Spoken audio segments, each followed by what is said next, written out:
I still have faith that this whole life is all part of a plan. And I can feel it in my soul. One day I'll stand before the throne with nothing left but hope in these two hands. Through all these seasons, I'm still believing you're my promised land. And all my grieving, I'm still believing you're my promised land. You're my promise.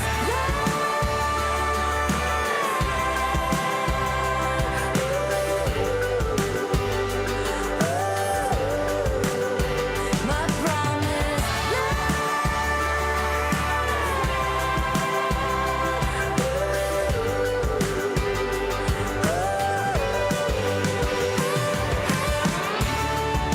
You're my promised land.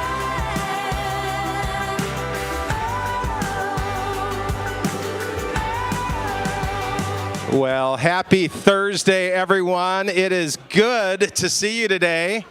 You have braved, you must be Minnesotans, because you have braved some cold weather, and you must love sports, because you've braved cold weather, and you're going to hear about sports today, and you're going to hear somebody that if you're in Minnesota, you know Mike Max. For over 30 years, he's been covering Minnesota sports for WCCO.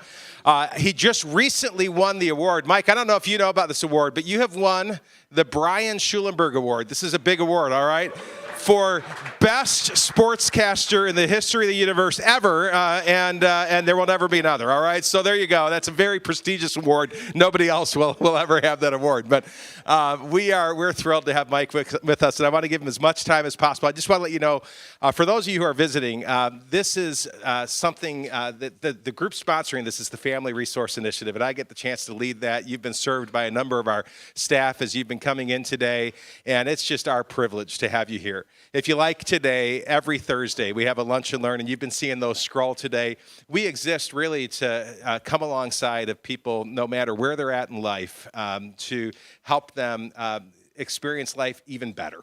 And so we've got programs that we have that relate to marriages, that relate to parenting, that relate to mental health, that relate to addiction. And if you want to find out more about the Family Resource Initiative at the end, we'd be happy to talk with you as our staff. Our office is right across from this room, and we're here for you and the community. And that's why we do these lunch and learns every week, and it's beautiful. It's beautiful to just kind of see lives that are transformed and changed and given hope. 2 weeks ago, we had a wonderful lunch and learn with one of our great counselors here locally. And I tell you, like the last half hour felt like group therapy, and I needed it. And I know a lot of the people did that were in the room that day. And so that's kind of what we do here. We do have two wonderful programs that are starting in the next couple weeks. One is called Re-Engage, and this is for any marriage. If you rate your marriage a 0 and you're like, we're on life support and it's going to be a miracle if we're going to make it, or if you're like, we're a 9 and we want to be a 10.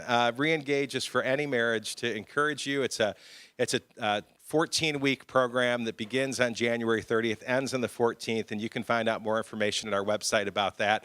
And then Financial Peace University is something that we run here on Sunday mornings, and it's going to be starting again in a couple weeks. That is just a great program for people to learn how to win with money. Sometimes money gets the best of us, and it kind of teaches us how to control our money rather than our money kind of controlling us, and oftentimes the lack of money. And so you can find out information about that too. That's at 9 a.m. on Sunday mornings, and more information on our website. Well, our speaker today is Mike Max, and I want to give him the most amount of time to come up here. So Mike, why don't you come on up here? Over 30 years with WCCO. He is a Minnesota native, and it's great to have you here, Mike. Thank you. Thank you, Brian. And I'm a member of Wooddale for 22 years here. And I was just telling Brian, I didn't even, you think you know Wooddale. I don't come out here very often at noon on a Thursday. I had no idea how many things are going on out here. It's a wonderful, vibrant place to be a part of, because we're always evolving and we're always trying to do it right. We're trying to do it better. And I just saw Pastor Kyle there, who we're transitioning to. It's the kind of place where you look forward to coming to on a Sunday morning, because you know you're going to feel good when you come here. And when you leave, you're going to be glad that you came here. So he's right. I've been working for WCCO. I started as an intern in 1986. Here I am, almost 38 years. In 2 weeks, it'll be 38 years I've been walking into that same building in downtown Minneapolis. And I'm going to be 60 years old next November. I just turned 59. So I've been reflecting lately a lot. And I think it's important that we get to places in our life where we do reflect once in a while because we figure out where we've been and where we're going. I had a great uncle, 94 years old. He's laying in his hospital bed. He knows he's not going to leave there alive. And next to my great uncle Ed is my great aunt Edna. And he says, you know, Edna, who'd have thunk it? You and I were born on the same day, next door neighbors. We grew up together. We became playmates in a sandbox. We went to school together. And eventually a romance blossomed while we were in high school. He said, remember, Edna, when we graduated from high school, we told our parents we were going to get married and they thought we were crazy? But your dad supported us, and he says, I'll tell you what, we've got that farm outside of town. I'm going to give you that farm. So you've got built-in employment. So we went out there, and I didn't know what I was doing on the farm. 3 years later, they came and took half the farm for us because I didn't know what I was doing. Then 3 years later, the Great Depression came, and they took the other half of the farm. He said, Edna, I can't tell you how many times I'd come home at the end of a long day, and I'd think you're not going to be there for me. But there you'd be. And you'd say, Ed, don't worry about it. It'll get better tomorrow. I had 15 different jobs in the next 16 years. I just couldn't find a good boss. How many times I'd come home at the end and I'd have to tell you and you knew what the news was. And there you'd be sitting waiting for me. And you say, don't worry about it, Ed. It'll get better tomorrow. And then I got to be 65, and you'd never even see the Social Security checks because I'd go right to the casino. And I'd come home with that look. And I'd think Edna is not going to be there for me, and there you were for me. And then most recently I have this bout, and you know it's terminal.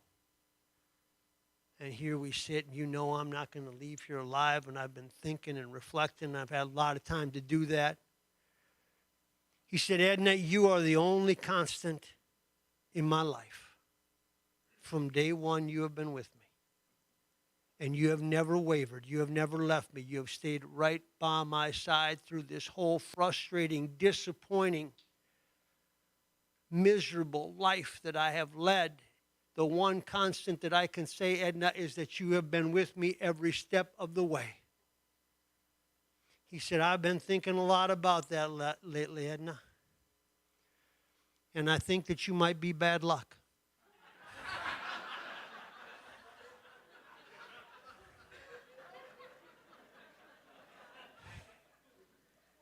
Sometimes the ingratitude that we have for the people that should mean the most to us.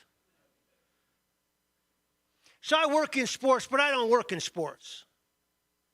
I work in a people business. The reason I can keep coming back for 38 years and be just as excited today as I was 38 years ago is I still am in awe and I'm still in wonder and I'm still motivated by the people that I meet every day.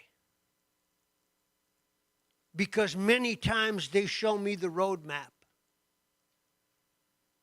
Many times they set an example for me. And it's not just the adults and the coaches. 2 weeks ago, I was in Princeton, Minnesota. The baseball coach and community ed director out there I'd met, and we talked about, I met him at the Vikings game. And I went out there because he had a son. His son's 13 years old. And 2 years earlier, his son had pitched in a Little League game, and he was the winning pitcher on June 29th, 2022. He was the winning pitcher in a Little League game, which doesn't sound like much. Happens every day. Except that 3 months prior to that, that same son, Carter, was sitting at the Mayo Clinic waiting for a heart transplant. His son, Carter,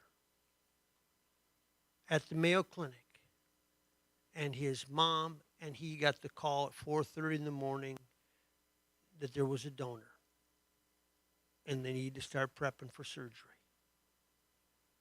And this 11-year-old boy went through surgery and they did a heart transplant on him and he survived. Now, during the course of this, Make-A-Wish came in not knowing what the outcome would be, but at minimum knowing the pain that this family had to endure. And they offered to grant Carter a wish, as they do with the program, anything you want. Most kids you see, they go to Disney, they do this, they do that. Carter, 11 years old, said, Dad, you're the baseball coach and the community ed director, and I've got an older brother. And we got a really old weight room at the high school. My Make-A-Wish is that they will redo the weight room for the entire school so that kids have a place to come and work out and so that, Dad, the athletes that you coach have a place to come and train. He said, that's my wish. And they did it. And they transformed a weight room that was built in 1998, and they made it into a contemporary, and it's beautiful, and he got to help design it. And he could have had anything he wanted. And he chose to do something for someone else.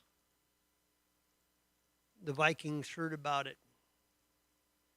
They say no good deed goes unpunished, or maybe no good deed goes unnoticed. And they called him out to practice, and they said, we want to thank you for what you did in your unselfish act of kindness. And they gave him 2 tickets to the Super Bowl that he never asked for, never thought of, never wanted. He wanted to do the right thing. And I think about that because I'm not sure at age 59 I'd choose the unselfish thing to do. I was growing up in a small town, Gaylord, Minnesota, about an hour away from here. I was going into my senior year in high school, and I was the captain of the football and the basketball and the baseball team, and I was consumed with that. At times, that was my God, you know. Even though I was raised in a great Christian family, and one day I came back in the summertime, and I went up to, my older brother and I were painting barns, and I went up to the weight room to lift weights, and the coach was there, and he says, what are you doing here? And I said, well, I'm getting ready for the season, Coach. And he says, you better get up to the hospital. Your younger brother's been in a serious accident. And so I went up to the hospital there, and I can still remember it. The ambulance lights going, and my mom and dad's car parked right next to it. And I went inside, and I found out my younger brother, 12 years old, he was out that day. They were pulling weeds in a bean field. And they were coming back, and he was riding on the front beam of a tractor on a gravel road, and he fell off. And the front 2 tires went over his chest, and then they slammed on the brakes, and he got pinned under the back tire on his stomach. 12 years old. And now they're getting ready to take him to Methodist Hospital by ambulance. And my mom was a school nurse, and she's lobbying and insisting that she rides with. And finally the doctor said, I understand that you're a nurse, but this is your son, and we don't know if he's going to be alive by the time you end up at Methodist Hospital. And I don't think any mom should have to endure that. And I'll get back to that a little bit later. See, I believe in life, you don't need to know always what's next. But you need to believe that God's got a plan for you. You don't need to know as much as we want certainty and clarity, but you need to believe that God has a plan for you. And you need to focus on what it is that you can control and turn the rest over to Him. I interviewed a guy that played in the NBA one time. He was good. And we're sitting down in a room like this, just the 2 of us and a camera, and I said, would you have been successful in life had it not been for basketball? And he knew what I meant. Had he not been blessed with long arms and long legs and great natural talent, would he have amounted to anything in life?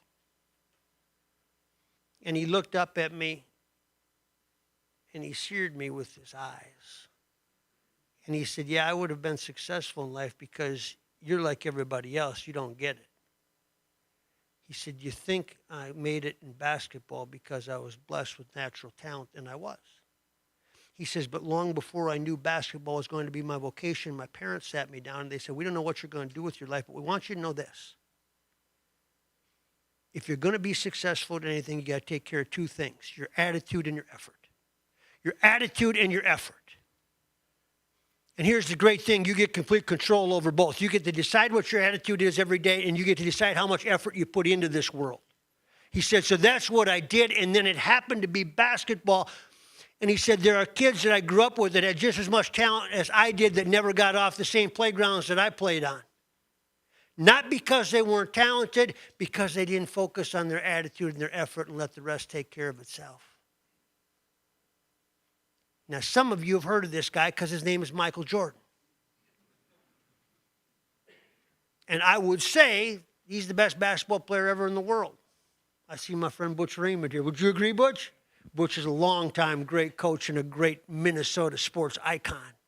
It's wonderful to see him here today. Think about that gift that God gives us. He lets us choose our attitude and our effort.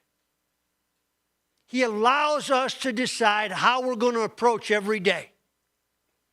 He gives us that as a gift. Why don't I take advantage of it more? I don't know. Why do I wake up negative? What's going to go wrong today? Where are my enemies going to do to me today? I don't know. But what a gift he gives us. That we get to choose our attitude every day. We get to decide whether or not this cold is going to bring us down. We get to figure it out along the way. See, when I talk about my job, what I love about my job is what I learn from the people that I'm around. We've lost some great people that were in my life over the last few years. You know, I got to go hunting with Bud Grant. And Bud worked out at the Vikings office in Eden Prairie, and I'd go out there and I'd sit in his office for an hour, hour and a half, because we loved to talk hunting, but then it would change into other conversations about other things. And I'd go sit at his house sometimes, and then later on we'd do speaking engagements together. We'd go on stage and I'd interview him for an hour on stage, and we'd talk about life, you know. And Bud always said to me, the most important thing that you can be in life is a great decision maker. He said a lot of people can't make great decisions because they overanalyze it. They can't simplify it. He said, but focus on being a great decision maker and the decisions will be easy to make. They talk about how he was uncommon in his common sense. It was beyond that. When you were with him, it was like taking a 4-level class in life. One of the people that I used to have dinner with from time to time with him and Sid Hartman was Bobby Knight. Bobby Knight just passed, of course, as well. Now, I'm an astute reporter, and it dawned on me that not everybody liked Bobby Knight. So one night I said to him, we were sitting there eating our veggies, and I said, how do you handle that when you know people want to see you fail? How do you handle that when you know that people rejoice when you fall on your face? And he said, you know, it's a funny thing. He says, I can take a guy and I can put him in the game in the last minute, and he'll make the game-winning shot for me, and he'll do it every time. He says, I can take the same guy, I can put him on the baseball team, and he'll get the game-winning hit in the bottom of the 9th inning, and he'll do it every time. And I can take the same guy, and I can play him a quarterback on the football team, and he'll take us on a game-winning drive in the final minute, and he'll do it every time. He says, but what I've learned is I can't get him to put his beer and hot dog down and come out of the stands and do it. I hear him. He's talking and he's telling me. And he's telling me about my imperfections and what I can't do. I just don't see him down here. When you decide to be a Christian, there's a lot of people that don't like that. When you decide to go to an evangelical church, there's a lot of people that stereotype you. You will have critics. And those critics are worth it. You will have people that don't want to see you succeed. I sat with Glenn Taylor 2 weeks ago in his office. $172 million he's given to small towns. so that they can do things like have daycare where it's not affordable, or they're financing a fire truck in Iowa for a place that can't afford it. They're doing all these things. And I said, Glenn, why? And he said, simple, one answer. He says, because in the Bible it tells us that's what we're supposed to do. To that which much has been given, much should be expected. It's that simple. It's what you do. And there are people that don't want to see me do this. There are people that are jealous of me. There are people that don't like me. He says, I can't do anything about that. But I can help finance small towns. And I believe that's what God wants me to do with my life. See, I believe that part of this whole deal here on earth is we got to stay available. And we got to listen. And we got to see what it is that he wants us to do. And we have to approach that with faith. In 2020, in May, we came back, my family did, from vacation, and I had heard the story about this guy that had been killed over in South Minneapolis named George Floyd. And when I got back to the newsroom, I could see the tensions were mounting. And that Thursday night, I went home after the news, and I got home, I turned on the TV, and we were still on the air, and we were showing all you could see was the 3rd precinct. It was burning down. It was burning down, and there was nobody there to tell us why. It was just a wide shot, and we had people back in the studio explaining. And so the next morning I went in and I went to my boss and I said to her, I said, if that happens again, I will be happy to go out on the street to try to find out why. Because I think we've all got questions. Now remember, this was during COVID and there were no sports to cover because everything had been canceled. Well, the next day, that Friday, that night, at 9:45, she comes over to me. She says, are you sure you want to do this? Because they just shut down 35W, the protesters did. She said, are you sure you want to do this and go out there and try to tell us why they're doing it? And I said, yeah. So I went with the cameraman. We went out there, and on 35W, they had shut it down. They had stopped the truck, all the furniture truck. They're throwing all the furniture off the back. They're burning it, and you're going, what is going on in my city? And all at once, they began to come up the embankment. And I said, where are you going? And they said, we're going to go over to the 5th precinct. We're going to take that down tonight next. And so I called back to the station. I said, we got to get over to Lake Street to the 5th precinct because they've got that as their next target. And over the next 4 days, we saw this chaos emerge in Minneapolis where we lived. And I was right in the middle of it. And all the time that I've spent, my whole career, working on being the best sports reporter that I could be, trying to be the best sports reporter in town, guess what? More people know of my work on the riots than know what I did as a sportscaster. Because God tapped me on the shoulder. And he said, this is where I want you. Don't worry about wearing your fancy suits or your makeup. Put on a pair of jeans, put on an old shirt, and go out there and tell us what's going on. And I've had more conversations about that work than what I do as a sportscaster. I got tear gassed twice. And let me tell you something, that stuff really works. But that's not my takeaway. It's not what we did on the broadcast that's not why he had me there. He had me there so I could see how life really works. He had me there so all these people that I thought I understood from the city, I didn't, because I didn't understand the suppression that they felt. I didn't understand what it was like to be targeted when you're driving down Lake Street. I also saw up close, think about this. There wasn't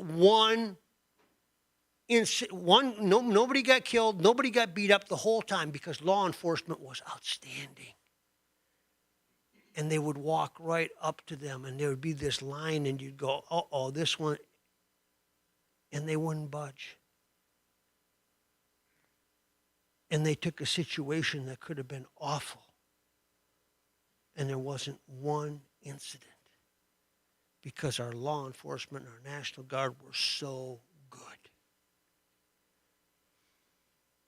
So God wanted me there because he wanted to show me how the world really works. And I work in downtown Minneapolis. 3 months later, they tore that apart. And I used to walk by, and I'm embarrassed to say it, because I'd walk downtown Minneapolis all the time, and people beg for money. And depending on the mood that I was in, I may or may not give it to them. Sometimes I'd lecture them on why they got to get a job. And then I realized I'd see these people, 4 and 5 people, homeless, whatever it was, distraught. And I realized that each one of them has a different story. And what's more humbling is I realized that that could be me if I didn't grow up with the right parents in the right church, in the right town, with the right people around me. And so now I go out frequently in downtown Minneapolis, and I go for walks, and I stop. And I talk to the destitute. And I visit with the people that don't have a lot of hope. And I recognize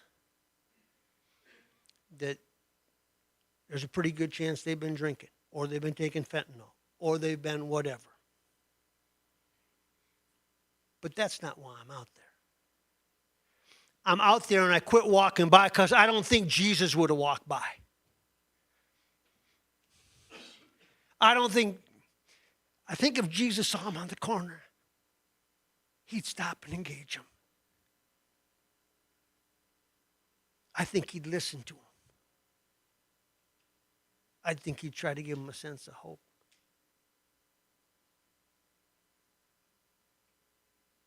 I don't think he'd judge him. See, I think the reason that I was put in that position was because I needed to be reminded. And I needed to be called.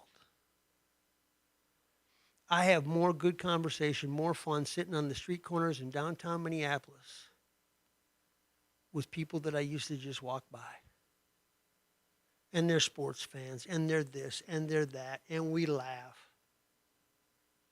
Many times I go, I'm going to stay out here. I'm not going back into the newsroom meeting because this is a lot more fun than being in the newsroom having a meeting about what we're going to have on the news tonight. Because that's where God wanted me. And I can't explain why, except I was available.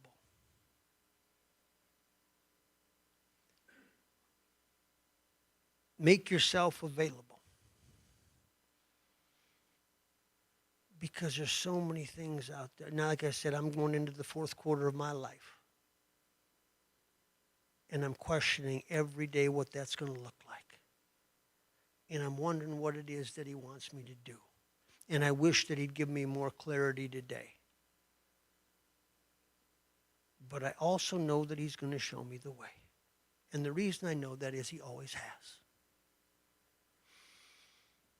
All these people that I work with, 4th quarter of his life, Sid Hartman wasn't even getting warmed up when he was 60 years old. I worked with him all those years. He wrote a column on his 100th birthday before he died. 100 years old. Had all the money he needed long before. Sid Hartman grew up in North Minneapolis. His dad was a drunk. He helped sell newspapers on the street corner to make ends meet for his family. He never graduated from high school. He became the greatest sports reporter ever in Minnesota, and it will never be touched, what he did and how well he did it for as long as he did it.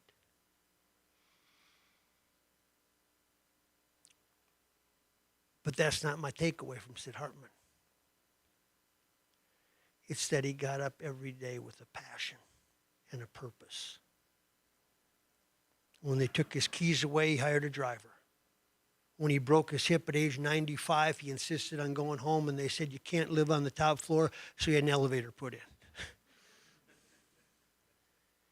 He refused to give in to life because he loved being around people. It wasn't the sports, it was the people. And he showed to me that it doesn't matter what age you are, it's the passion that you take into every day. And we all get to make that choice every day. And he was unrelenting in what he did. And I will love that man for the rest of my life. I mentioned my brother. And they take him by ambulance to Methodist Hospital. And my older brother and my dad and I and a Bible followed as best we could before cell phones and all that stuff. And we got to Methodist Hospital. It was a beautiful day. And he got in the parking lot. I can remember it. And we went up to the emergency room. We didn't know what we were going to find. And he was still alive. And he was crying and shrieking out in pain as they tried to clean his wounds. I remember finally we got to go in and see him. And I didn't recognize him. And the doctor sat down with him and he said, if you can get through this first night, we think you got a chance. And he woke up the next morning. And the doctor said, I don't know what God has planned for you, but never forget this because I don't know why you're still alive. And he went through treatment there, in the emergency room, in the critical list. My mom was a nurse who had studied there when she was in college, so she'd go there every day. I saw my parents' hair go gray before my eyes. He came home a couple months into his 7th grade year. They said, you'll heal quicker at home, stay overnight at the hospital there, and you can get intravenous, we can fight. And he got reinfected when he got back in the hospital, back in a wheelchair, back to the cities, back to Methodist Hospital, and this played out again. Finally, he got to come home halfway through his 7th grade year. And eventually he could walk. And eventually he could run. And eventually he could play sports that he loved so much. When he graduated from high school, he was number 2 in his graduating class, and he was academic all-state in football, basketball, and baseball. 5'11" and 170 pounds. He was the captain of the all-star football team and the quarterback, and he went to college and he played 3 sports in college. And now he's a financial planner out in Hutchinson, Minnesota. Has been for years. I say, I need you in my life, man, because I might need a loan here pretty soon. He's done well in life because he has a great faith. He's done well in life because he doesn't take it for granted. He's done well in life because of his attitude. Because he understands it's a gift and he understands how close he came to losing it. And my mom, who rode with him in the ambulance, was a school nurse for 32 years. And she was there in the ambulance. I never asked her what it was like to make that ride. But she and my dad loved being with people. They loved being in the church. They loved doing all these things. And we lost her 3 months ago, almost to the day. She got dementia. And I watched 10 years of this insidious disease as it progressed. And just as important, I watched my dad, high school sweethearts, 62 years they were married. And my dad would go up to the memory. He fought it forever, putting her in memory care. He did everything he could to keep her at home until the last year and a half of her life when we couldn't do it anymore and she went to memory care. He'd go up there twice a day to be with her. And we lost her in October. And the last time that I was there that she was coherent with me, I was leaving and I bent over and I gave her a kiss on the forehead and I said, I love you, Mom. And she said, I love you too. And then she stopped and she grabbed my arms. And she looked at me as if she was as sharp as she was in her 30s and her 40s. And she said, we were so lucky. That was the last time I talked to my mom. And she was right. We were so lucky because we had a faith and because we had great people in our lives. We were so lucky. And she said that when she was at a place in her life that could not have been any worse, and she knew what the outcome was. And so as I approach 60, and I think about all these people that I've been blessed with in my life, all these teachers that I've had, all these examples that I've had, whether it's an 11-year-old or a 100-year-old. I've been so lucky. And I'm so excited to find out what else God might have in store for me in the next quarter of my life. And that's why I come to Wooddale every Sunday. Because I want to know. And because I'm excited.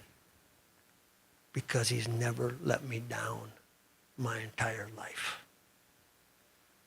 Thank you very much for having me out here today. I appreciate it very much. Mike, thank you very, very much.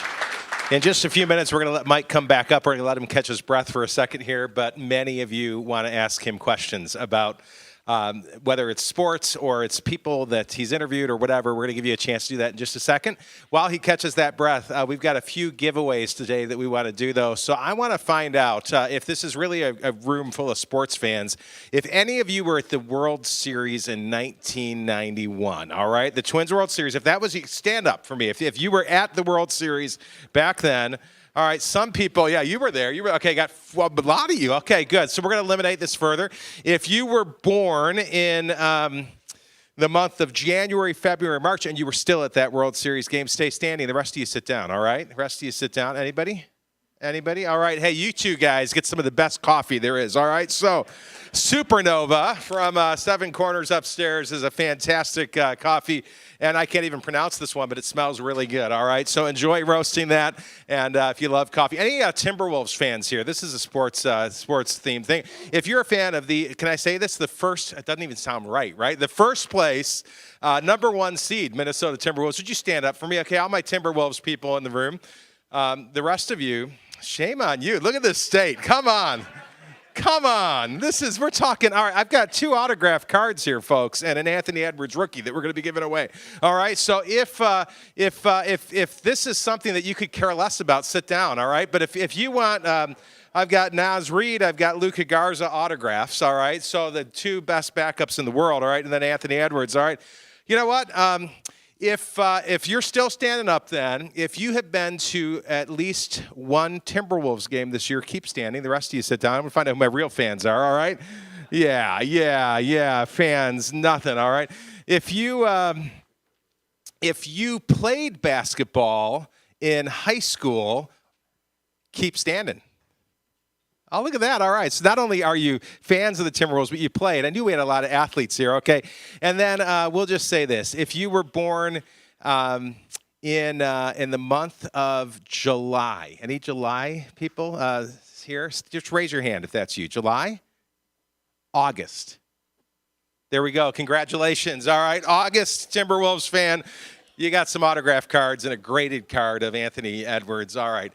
Mike, why don't you come back up here? We're going to let you ask some questions. Here's how we're going to do this. The room is too big, and I'm too fat, all right? So I cannot run around this room back and forth. So we're going to, if you have questions and you're on this side of the room, we're going to start on this side, and then I'll move my way over to this side of the room, okay? But we'll start here. If you've got questions, just so I'm not running back and forth. And why don't you stand up? I'm going to have you speak in the mic so people listening online can hear your question. Thanks. My name's Mike Lewis, and my father had the pleasure of working with you at CCO. He was there 45 years. Phil. He said you were the hardest working guy in town. If only you had Sid's little black book with all the secret numbers.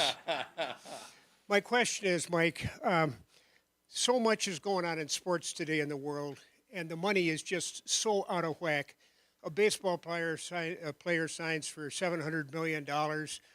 You look at the incredible finances these guys make, and a lot of them are broke several years after. Portals in college, I mean, all this stuff that's going on, these kids don't know what's going on. They all want to be part of the team, but what do you think? Where's it going to go? How's it going to adjust itself and become normal again? All right. I don't think it is. I've kind of learned acceptance on that part of it. In that, I have lots of theories on that. But one of the reasons that I think sports is going to continue to get bigger is that sports is fun. So because sports is fun, people gravitate and want to work for sports teams. Because of that, it's competitive to get in and work for sports teams. Because of that, you get some of the best minds out there. And what I mean, but take the NBA. Now, you think you understand Glenn Taylor bought that for $88 million. Going to sell it for $3 billion, $2.5 billion. Plus, he made money along the way, you know. What you don't see is they're marketing the NBA in India, in China, in Saudi Arabia. Now they're seeing the Live Tour come on the golf tour, right? So they go, you know what? What would happen if we started playing some more games overseas? How much money would these billionaires be willing to give to have us go overseas? You know, when they went to when the Timberwolves traveled overseas before the season started, Rudy Gobert and Karl Anthony Towns went out to a prince's house. They said the gymnasium was like Lifetime Fitness at his house, and this guy and this kid is just enamored with the NBA. So I don't think that train's going anywhere except up. I just, because remember when we had COVID and people said, you know what, people are going to be out of the habit of going to games. They're not going to games anymore. You try getting a ticket to the Vikings this year or the Timberwolves right now, it's not going to. So I think you have to accept it. Now, the reason that they're broke is a different conversation. It's that they get the money so young and they have no idea how to handle it, and they have lots of people that want their money that are from their family and their background, and generally that's a bad recipe. They're offered, the leagues offer them incredible opportunities to learn about financial guidance and, you know, the Ramsey way, whatever it is you want. But it's pretty hard for a 24-year-old to figure that out. And so not all of them, but many of them, you know. And Kirk Cousins, I was just talking to last week, who's one of the all-time great people. I mean, his faith is first. I always tell him, you're going to do more great things after football than you did during football because of the way he's built, right? And we were talking about money. And he says, you know, money, he said, I got more money than I'm ever going to need. I can, the next 6 generations in my family are fine based on what I've made. But he said, it does matter because you want to see how they value you compared to somebody else. That's what money is. It's a number that tells you how you're valued. And so you want to find out what your highest value is. So he says it's not about how much you having enough to spend. It's about, I want to find out how you value me. That's how I look at money. So there are lots of that, but it's so absurd and so obscene that you can't come to terms with it. There's just so much more than anybody else can make. Great question. Somebody else over here on this side. Question for Mike. I'm moving over this way then. Here we go. Somebody in the middle? Yes, yes.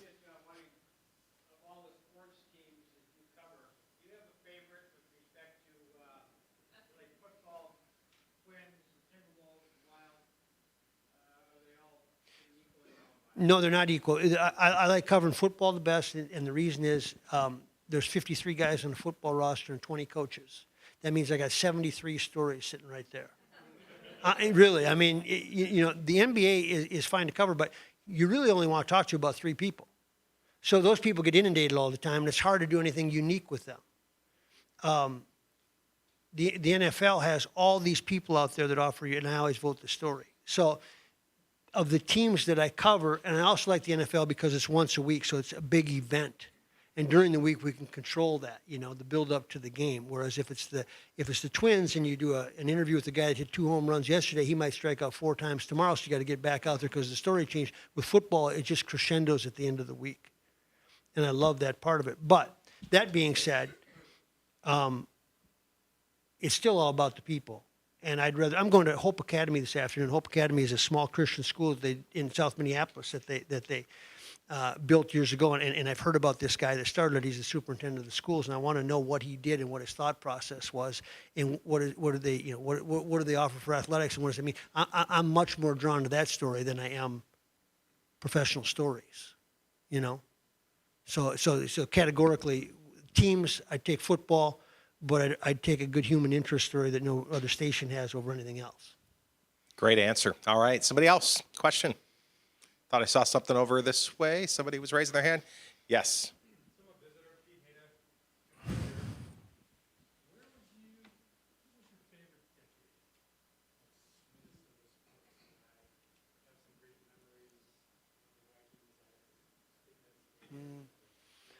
Yeah,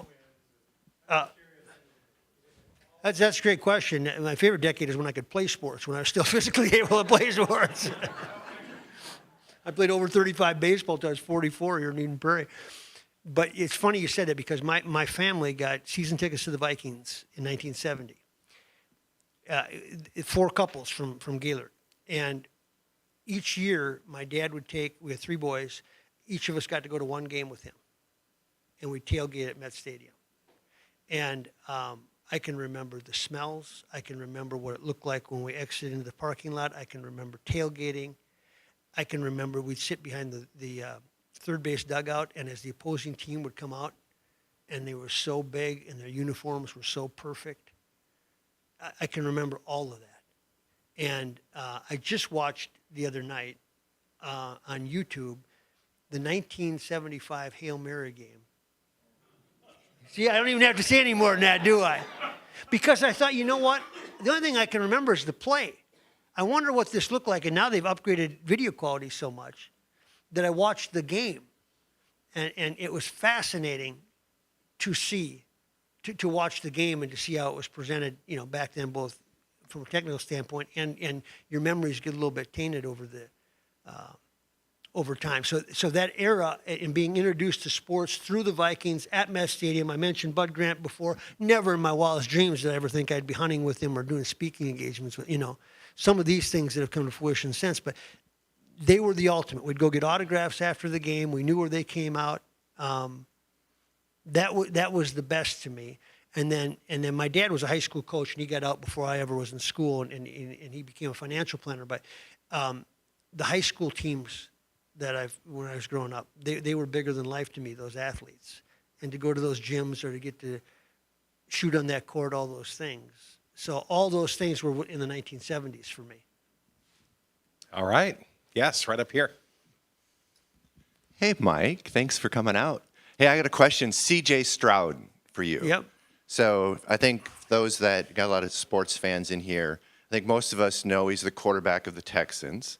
He's also a Christian, and he's been very transparent with his faith. And after the game, the big game over the weekend, my understanding is the first thing he did when he was in his interview is he thanked the Lord. Then the next thing he did was he thanked the city of Houston. I don't remember which network it was, but when the network put this out on their social media, they edited out the part about thanking the Lord. And that got a bunch of, people in the Christian community, taking shots at the secular media going, oh, they don't want to give God or Jesus any airtime. So a question for you is, you've been in this space, this is your world. Do you think there's anything to that, or are people just making too big a deal of that, and they got to edit, they got to make choices, and they just put it out, or is there anything to that? What's your perspective? First off, John and I are in a Bible study here at Wooddale Church, and I say that because iron sharpens iron. For a long time in my life, I thought I could do it alone. The more I'm with people like him and others that are going through the same things, the stronger and the better that I get. And so we just met yesterday morning, and we've got a wonderful group of guys going through life, and it's an important piece to me because I find out that I'm not alone. I just a few weeks ago the Vikings played the Packers at home, and it was on Sunday night, and I ran to Tony Dungy. Tony Dungy is probably one of my all-time favorites that I've ever met because he's unwavering in his faith. He doesn't shove it down your throat. He just says, this is what I believe. The same with Kirk Cousins. And there was the star tennis player, I forget her name, that won, and they said she was praying afterwards. She was thanking God for the opportunity. And they said she was meditating, and Tony called it out on social media and said, no, you don't get it, ESPN. She was praying. She was thanking the Lord. She wasn't meditating. She wasn't celebrating. She was thanking the Lord for the opportunity. You just choose not to get that, So this is the way I look at it. Every time that something like that happens is an opportunity for people to say, no, you don't get it. This is what's really important to C.J. Stroud. Now, if you're not comfortable with that, that's not my problem. This is who he is. This is why, going back to Kirk Cousins for a second, he takes a lot of heat because he's quarterback, all those things. He didn't get the COVID shot. I thought that might really hurt him as a leader. But in the end, he's seen as the ultimate leader out there because he's unwavering in what he believes, and he lives his life accordingly. And so he gets immense respect out there. I could go into detail about things that I can't talk about, behind the scenes things that he's done, because that's who he is. So every time that something like that happens, I always think it's a great opportunity for people to say, wait a second, you didn't get that right, and to support him, you know? Do you think there's in your opinion, are there conscious decisions in that situation that edit that out? Well, if there are, it can be because of one person. You know what I'm saying? So you got to be careful not to say, well, that's the way the network feels about it. One person might have been in charge of that piece, and they chose for whatever reason. And sometimes, I'm going to be honest with you, sometimes it's the Christian that would choose that because they go, I don't want to hear all this heat or have them say that I did it because I am. So there's lots of things that go into that, you know? Yeah. So it's a complicated thing, but I think that we've come a long ways in society in saying, you know, Steve Johnson just retired as the football coach at Bethel University. Good friend, Hall of Famer, great coach, better man. I had lunch with him after, he moved down to Florida already, but after the season I had lunch with him before I went down there. And he said, you know, he's a preacher's kid. And he said, this is what I wanted. He said, I wanted my team to love the Lord and to punch you in the mouth. He says, I don't think we need to apologize for being tough guys and being Christians. He coached for 35 years, unbelievable record. He says, it bothered me that people thought, well, if you're a Christian, you're soft. Well, if you're a Christian, you're going to walk away from that fight. He says, you got to lean into it. You don't have to apologize for being tough because you're a Christian. You don't have to apologize for wanting to do the best that you can. He said, then you got to give your gifts away because God gave everybody gifts and it's your job to give them away. One of those people that had a profound effect on me over the years because I watched him. But he says, I think you can be tough. I think you can get in somebody's face. I don't think you have to take it just because you're a Christian. I have one follow-up question. I don't want to bring you all into our small group, but the other question, Mike, that may be on our minds is we all face situations in our daily lives where we're believers and we sort of go, oh, like, how should I express that faith in these different situations? Could be at work or someplace else in the neighborhood. What do you find when you're talking to these athletes and you're one-on-one with them? Anyone that knows anything about you knows that you're a Christian. Do you find those athletes struggling with that and holding back, and a lot of them are holding back their faith?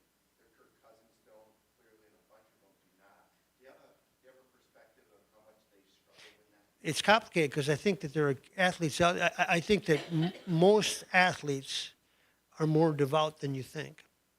I think many of them are afraid to profess their faith because they don't want to be under the microscope and say, well, because the impression, especially as we're immature, is, well, what are they going to say when I make a mistake?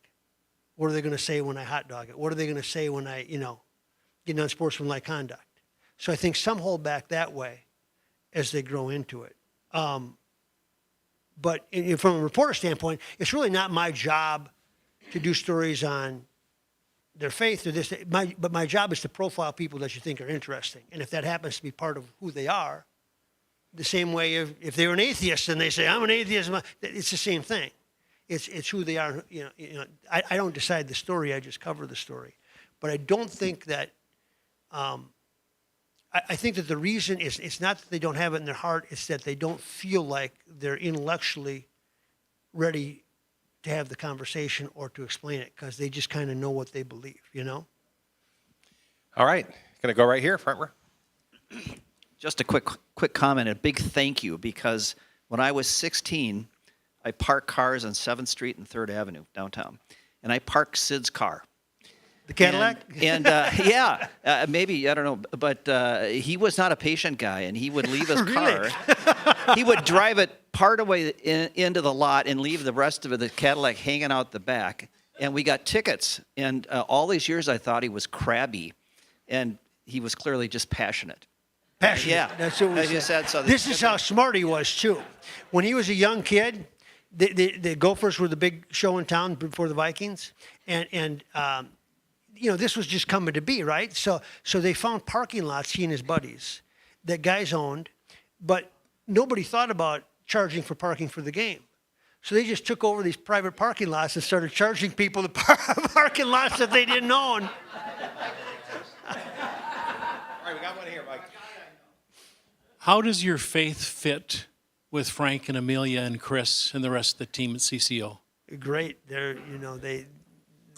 We all share a lot of common values. I'm so lucky that I work with Frank and Amelia and Chris.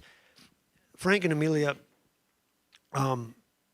they're really good at what they do when you see them on TV. But what you don't see is how they set the tone for the whole newsroom. They're not bitchers. They're not complainers. They come in every day. They ask how you're doing. They're not looking for conflict. They're not looking to get their egos stroked.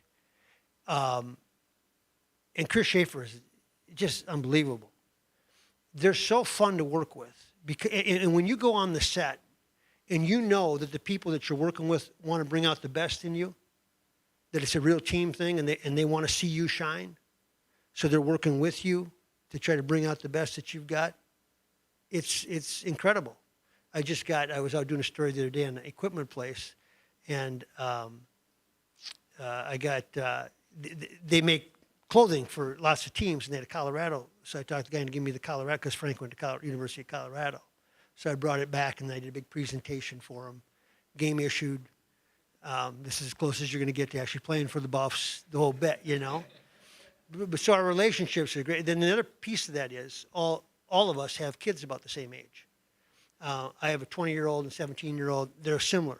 So we're all going through the same stuff. Can you believe how dumb she was to buy this at college when she didn't, and then I got the credit card bill. Those kind of conversations are frequent, So that helps, too, to have those people. But they are value-centered family people. They are what you want to be around, and they make my job so easy. Okay, we got two more questions. One here and then one in the back. So. Okay. Hey, Mike, I'm Dan, and my question is, of all the interviews you've done, what's the most memorable and impactful? John Wooden. He was 97 years old. He out in L.A., UCLA coach, and a guy here in town knew him and lined it up for me so that we could go out there and go to his condo and sit with him. And sat with him, and his peace that he had at age 97. He had lost his wife. He looked forward to seeing her again. He knew he didn't have many years left. That didn't bother him because he knew where he was going. And then the sports stuff, but you saw why he was successful as a coach was because the way he led his life. And the takeaway from it was, what's he saying, we won't remember what they said, we remember how he made us feel, was I felt like here's a man at the end who has unbelievable peace about who he is and where he's going. And that was an incredible night to sit there with and to say, so that's what it looks like if you do it right. That's what it looks like at the end if you do it right. Mike, of all the sports athletes that we've had here in Minnesota, in your estimation, who has been the best leader? Just in football? Any sport. Boy, that's a good question. That's Pastor Kyle, who we're transitioning to and we're excited about right here at Wooddale Church. He already does a great job. He's going to continue to do a great job when he takes over as our senior pastor in next September. I spent time with Fran Tarkington a lot down over the years over in when he was down there in Georgia recently. We were down there for the Super Bowl and sat with him, and his awareness of what He knew way more about everybody on the team than anybody thought they knew about, and he knew then what buttons to push.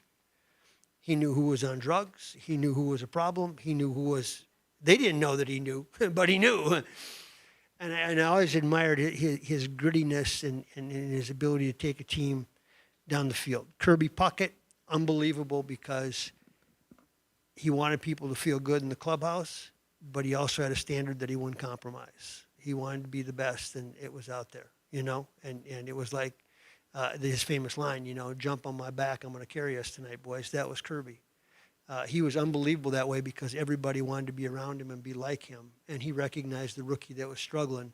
They needed to put his arm around just as much as he recognized. And he just had a way about him that you wanted to be around him.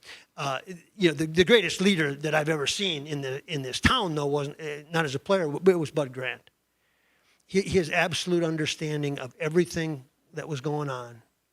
And again, the players didn't know how much he knew, but he knew.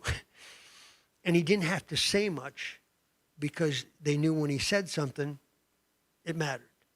And his ability to do that and to do it in a quiet way.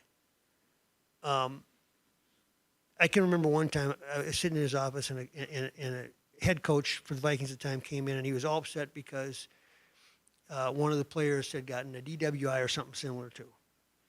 And what am I going to do about blah, blah, blah, blah, blah. And when he walked out, Bud said, see, you don't need to do that. He said, you didn't need to come in here. You just handle those things. You bring the guy into your office, you find out what the problem is, and you fix the problem. But you don't have to do it with fanfare. You don't have to do it with, you just, you know, another guy that I talked to said he called me into the office. I'd been out late at curfew, good player at Mankato. He said, he called me into the office and he said, I understand you're out. He said, never asked me what I was doing. He says, it's a $500 fine. So we're going to have $500 deducted from your check. If you do it again, it'll be $1,000. And if you do it another time, we're going to cut you. That was it. There was no preaching. There was no, here's our standard, you know. And those are the people that I find. And there's a lot of other people. Jay Robinson was the wrestling coach at the University of Minnesota, and he's fighting some issues right now, health issues. But he was outstanding, and he used to have all kinds of sayings. And I remember he always used to say to me, if you want to know something about someone, don't listen to them, follow their actions. Think about that. He said, what they say means nothing. Just follow their actions. See how they act. You'll learn everything you need to know. So skip the listening to them because they're going to tell you what you want to hear and see how they live their life. You know?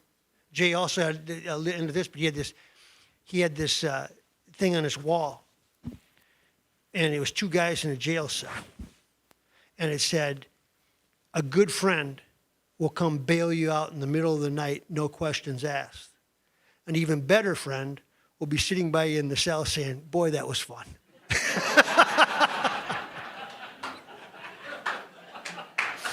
Thank you very much for having me. Yeah. Hey, Mike, what a privilege to have you here. Listen, I hope you've been inspired as you've listened to some of these stories, because what you've seen is actually much more than maybe you thought you were coming to get. This was more than stories about sports. It was stories about life. It was stories about values and what's important. And Mike, thanks for sharing. You know, in this room today, you know, we tend to in our society worship sports heroes. You know, and we love it. We love going to the games. We love watching the games. We love listening to the people who cover the games talk about the games that we just watched. But I don't know if you caught it as Mike was talking, and it came out a lot as he was talking about the riots and just the change in Mike's heart as he would walk with those in the city who oftentimes he had passed by and maybe like many of us passed by with some judgment in the past. And one of the things I think that Mike has learned and that we believe here at Wooddale Church is that every one of us are people who were created with infinite worth and value. And that there's a God that Mike knows that loves us incredibly. And if that's something you want to hear more about, I just want to encourage you. We have services here every Sunday at 9 and 10:30, and we'd welcome you to come to those because we think that you're as important as the people that get covered on TV, that everybody has a story and that your story matters, your story's safe here. And if you ever could just use somebody to talk to, somebody that you just need to open up with. You're going through some things and you just don't know how to handle those things. Again, that's what our office is for. It's right across the hall from this room, and you are welcome anytime. We count it a privilege to serve you, okay? Thanks for coming today. It's been a blessing. God bless you. Have a great week.